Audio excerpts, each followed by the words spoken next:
I'm Sian, and for today, I'm a gratefully recovered compulsive overeater.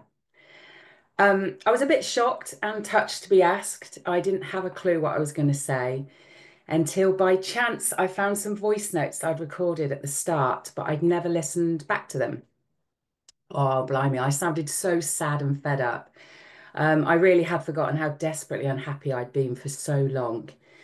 I despise myself, and I don't use that word lightly, with a never-ending flow of nasty, cruel thoughts about myself in my head, how worthless I was, pathetic. Surely I just needed to eat less and move more, right? I can remember a weight loss group leader telling me that many years ago, but perhaps maybe she was struggling with addiction too. But oh, the shame in those classes. It was like being slapped across the face and then going back for another one the following week. Peter Kay nailed those clubs in various sketches that made me belly laugh, but it really wasn't funny at the time. It just gave me another layer of shame and guilt. So I knew that OA was going to be a challenge because for decades I'd devoured self-help books, desperate for the next miracle cure, like the instant fix, on the dream of a promised land that only being thin would provide me with. I was petrified. But we're born with just two fears, falling and loud sounds, and the rest are learned. I knew I had nothing left to give and I had nothing left to lose, to be honest. In 2023, I read Chris Van Tulleken's Ultra Processed People, and he mentioned OA.org. So I Googled, rang a local group, and I promised I'd be there on Sunday. Sunday came and Sunday went, and no, I didn't go. So 6 months on, another summer of not achieving my beach body and my pre-Christmas restriction diet to allow space for the usual £10 weight gain. But I had achieved more hatred and repulsion towards myself by failing again. New Year's Eve, alone and overeating, I was desperate and I found the website again. 10 days later, skeptic and absolutely petrified, I took a huge leap of faith and opened the door into a sort of slightly musky smelling small room at the back of a church.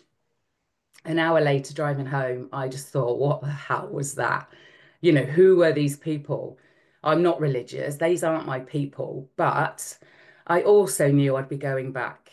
Absolutely no idea why, but these strangers had shown me kindness. They'd said things out loud that I'd only said to myself. They were like me. They didn't look like me, but they were me. They understood how I felt, and they talked about freedom from obsessive thoughts and actions.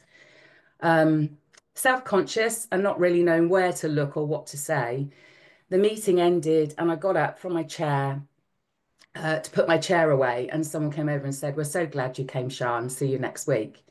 And if any of you are listening right now, I know some of you might be on here, you all have a really special place in my heart. You offered me the hand of friendship as I stumbled and tripped. You gave me hope and a small chink of light that's been allowed to grow. And I'm forever grateful for that. So thank you, Oxford. Naturally, I wanted an instant miracle cure. I want a healthy body weight wasn't enough. I wanted the physique of an airbrushed model. So as I scoured the OA literature looking for the diet bit, I was drawn to behaviors around food, and oh my God, I had them all. I could feel my lack of control slowly slipping away. Completely overwhelmed but determined, I knew the first action was to let go, start slowly but very gently. As a child, I was never quite enough, according to my addictive parents who hadn't done a program. They set the achievement bar too high through their own disappointments. And of course, I constantly failed at everything. I started self-sabotaging and self-destroying. Not that I knew that then, of course. Babies are born loving every single part of their body. With the right guidance, young children live in the now, not hung up on how they look. I remember being embarrassed of my body around the age of sort of 12 to 14, being shocked because I hadn't noticed how much taller I was than everybody else. I'd been a successful county swimmer where height was a benefit, but other people outside of that group were uncomfortable, so they naturally made it known. Jolly Green Giant was my nickname for any of you that remember that advert, somebody very tall. So any self-esteem I had became self-hatred. I hadn't noticed, so I started doubting myself and I was scared to stand out by having an opinion. So I went really quiet and believed opinions of other people that were close to me. I had no idea who I was, how I felt, what I thought. I even trusted the opinions of people I didn't like. Um, I hate liars. I was lied to from a really young age. I was used as a battering ram by parents in a loveless marriage. So I soon learned to make things up to stop the arguing. And then I got even more attention if I made them laugh. So I lied to dodge the verbal and physical bullets. I was the perfect people pleaser, and that was pretty much me for the rest of my life. The irony is, the person I lied to the most was me. I was a master of disguise with a million faces, the perfect daughter face, the work face, the I'm just happy all the time face, the mum face, the wife face, the strong, confident friend face. Life had been and was bloody tough, and my resentments were huge, but I didn't do conflict, so I never said a word. And the fear around that was too big, and I didn't want to feel any of that. I was trying to blend in, not stand out. So, my first few weeks at face to face, I just listened, and my first action was to stop lying to myself and to everybody else. And if I couldn't be honest, I decided I wasn't going to say anything. It took a while, but it did stop. I've morals. And I'm authentic, but I've made some really poor decisions through lack of self-worth. I'd get sick, physically sick. I've had some close shaves with death and just thought I was lucky. And I now know through OA that God just wasn't done with me yet, that I had much more to give. And those hard knocks kept coming as I got older, some physical, some mental, but each one left a scar. I'd constantly have to put my big girl pants on, knuckle down and ride through those bloody curveballs that just kept coming at me. So why couldn't I just sort my eating out? I didn't realize that I was neglecting myself. And I don't think that society associates the word neglect in a bigger body, but I really was. Um, I've been ashamed of how I look for as long as I can remember. I kept any new fad or diet a secret because I knew I'd fail again. And I couldn't stand the embarrassment of other people knowing. And it's taken OA to stop that shame and guilt. I mean, it still comes, but I see it, I work through it, I journal, I speak to other people, other fellows, I do amends, I pray, and I ask God to let me know if I need to do anything with it. And honestly, most times it just goes away. And no, I didn't believe that either, but it really does in my experience. Letting go of control, it was a biggie. There's a poem, She Let Go by Sophia Rose, is exactly how I felt.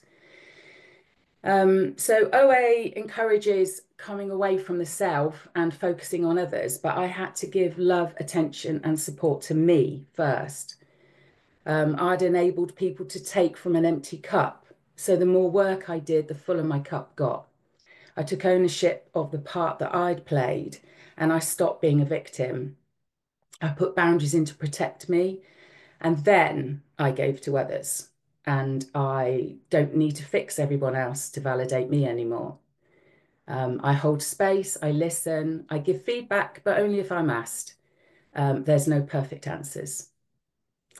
That warm, fuzzy feeling, that's the only way I can describe it, that I get when I help other people is the same when I chat to God or when I meditate. And it's how I know that my HP is listening and supporting me. My whole life revolved around my weight. Everything I said and everything I did. I was obsessed, but not in a good way. From not being able to stop gorging to completely restricting.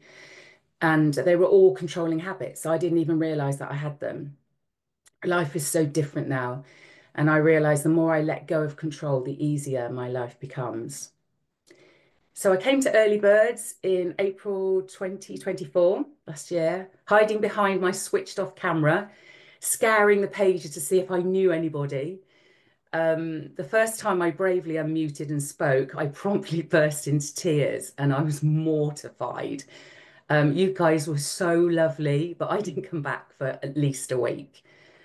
So then I tried Newcomers, which was a smaller group, and that's where I found my second sponsor. My first was from my home group. She was incredibly gracious and let me go when we both realized I needed more time than she had to give.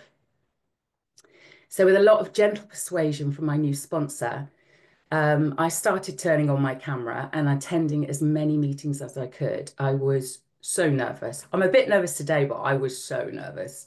But I did trust her. She was proof that this worked, and I slowly started to thaw out.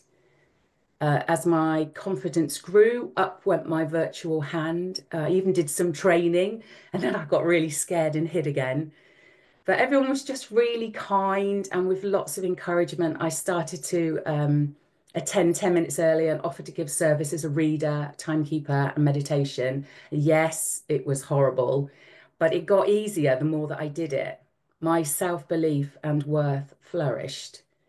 My imposter syndrome quietened down, and I now do it whenever and wherever I can without any pressure on myself. And I love doing it, which I thought I'd never say. It makes me feel part of something, and it keeps me grounded and eager to keep learning and changing and living my life rather than just existing in it. So we got to step 11 by the end of November before life changed for my sponsor. And sadly, our time was over, but we still talk today. And she knows how grateful I am because I've told her countless of times her kindness, experience, and strength. She never judged. So thank you. You know who you are. I couldn't have done it without you. And I found my third and current sponsor 2 weeks later, and she kindly navigated me through my last 2 steps, building my confidence beyond belief. And she constantly teaches me every single day we speak.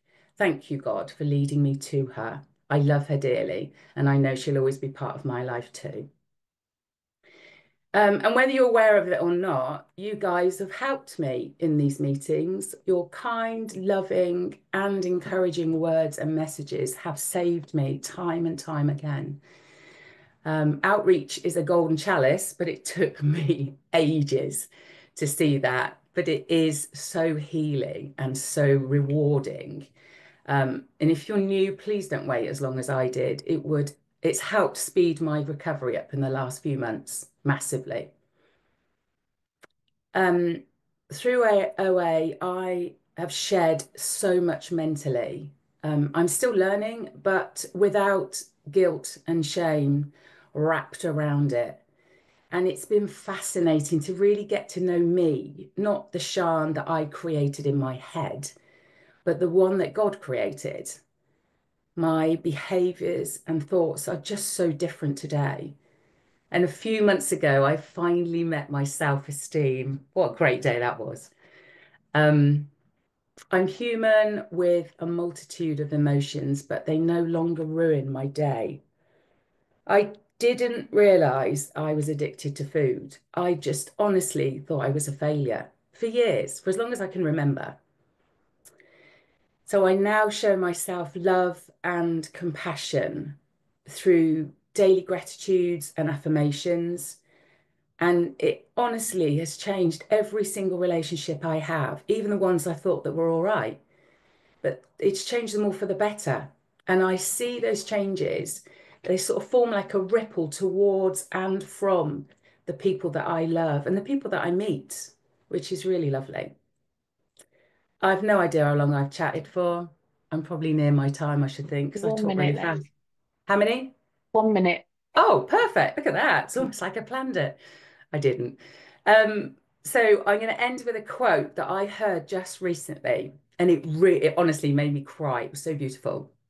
And it's very simple, and it just says, you can't hate yourself into a version that you love. And it really made me think about all the words that I choose and how I speak to myself when I'm down or when I make a mistake. Those nasty thoughts that I talked about that are in my head 24/7, they're not far away. They're just bumbling in the background and they start coming through. So I try to speak myself exactly how I speak to anybody else. Um, and that was me. And with the grace of God and with the OA program, that no longer is me. So I just want to thank Lisa. everybody on here today. Thank you.